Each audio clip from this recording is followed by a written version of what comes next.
A White House meeting meant to unify state and federal leadership is now drawing national attention, not for who was invited, but for who was not. Former President Donald Trump has reportedly said he is still excluding two Democratic governors from an upcoming White House gathering, reigniting political tensions at a time when bipartisan cooperation is already fragile. The decision has sparked immediate backlash from Democratic leaders, who argue that crisis response and federal coordination should rise above party lines. Supporters of Trump, however, say the move reflects ongoing policy disputes and political accountability. While details surrounding the exclusion remain limited, the implications are significant. White House meetings between presidents and governors often serve as critical forums for discussing federal funding, disaster response, border security, and economic policy. Excluding elected state leaders from such discussions sends a powerful political message, one that could reshape relationships between Washington and key states. Tonight, we break down what has been confirmed, why this decision matters, how both parties are reacting, and what this development could signal about the next phase of political strategy heading into a high-stakes national environment. According to public statements, Trump confirmed he does not plan to invite two Democratic governors to the upcoming White House meeting, though he did not immediately outline detailed reasoning beyond ongoing political disagreements. White House gatherings between presidents and governors traditionally function as coordination points on federal-state matters, including infrastructure funding, emergency management, public safety, and regulatory policy. Political analysts note that excluding sitting governors from these discussions is highly unusual, particularly when federal resources or joint initiatives may be involved. Governors often rely on direct access to executive leadership to advocate for their state's interests, and such meetings can shape funding decisions and administrative priorities. Democratic officials have criticized the move as partisan and counterproductive, arguing that federal governance should prioritize practical collaboration over political disputes. They contend that excluding elected leaders risks undermining effective communication during moments when coordination is essential. Supporters of Trump counter that presidents have broad discretion in determining who participates in advisory meetings, and that political alignment can influence working relationships. They argue that the exclusion may reflect ongoing clashes over policy areas, such as immigration enforcement, federal mandates, or spending priorities. As news of the decision spreads, it raises broader questions about the evolving relationship between federal executive power and state leadership, particularly in an era marked by deep partisan divides. The political significance of excluding governors from a White House meeting extends beyond optics. Traditionally, presidential meetings with state leaders are structured around cooperation, even amid disagreement.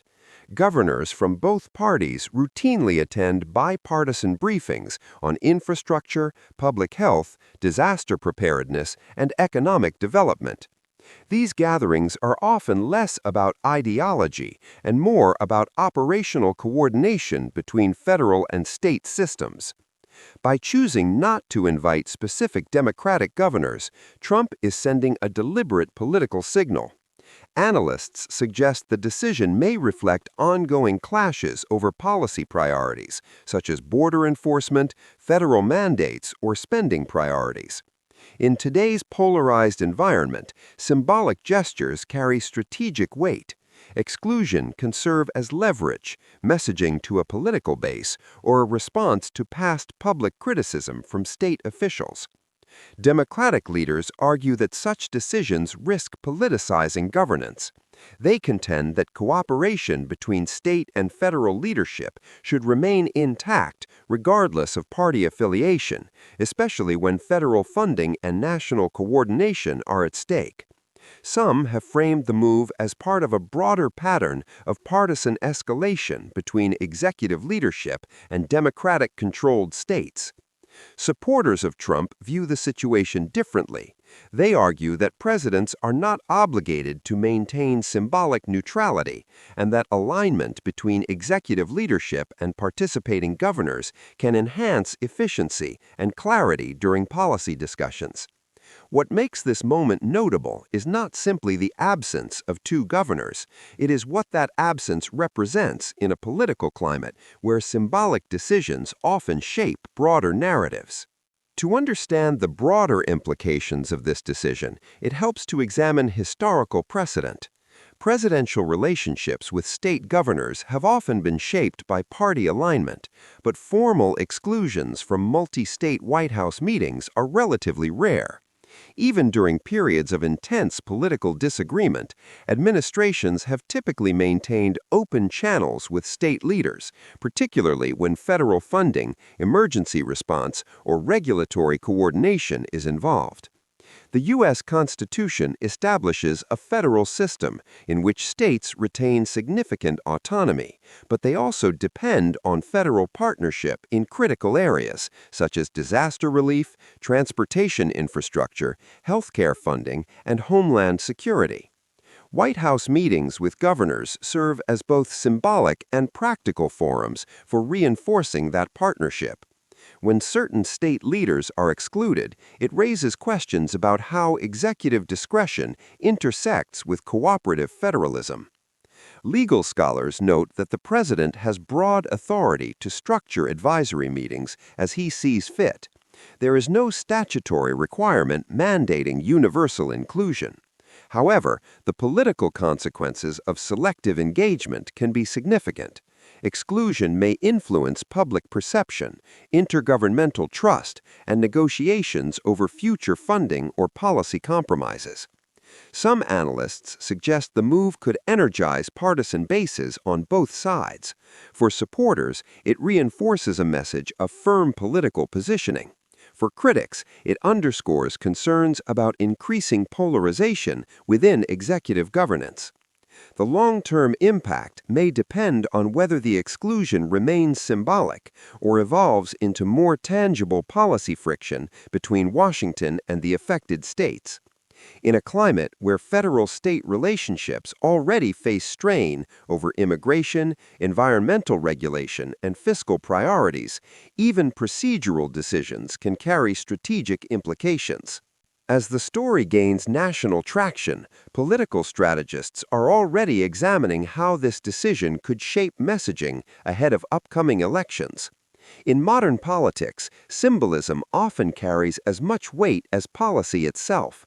By excluding two Democratic governors, Trump reinforces a narrative of confrontation rather than compromise, a posture that may resonate strongly with segments of his political base, who view bipartisan gestures as weakness rather than leadership.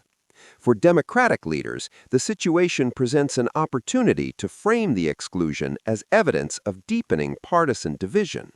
They may argue that governance should prioritize state-level collaboration over political rivalry, especially when federal resources are at stake.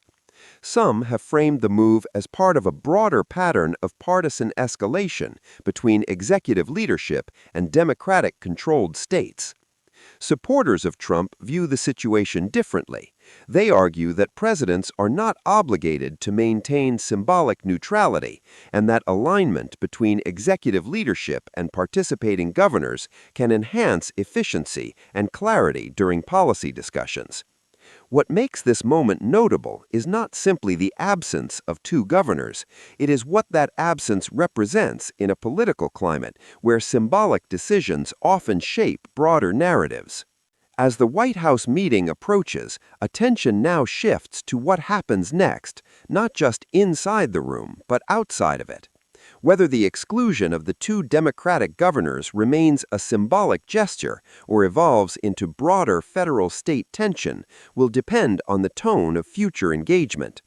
Political observers note that relationships between Washington and the states are rarely static.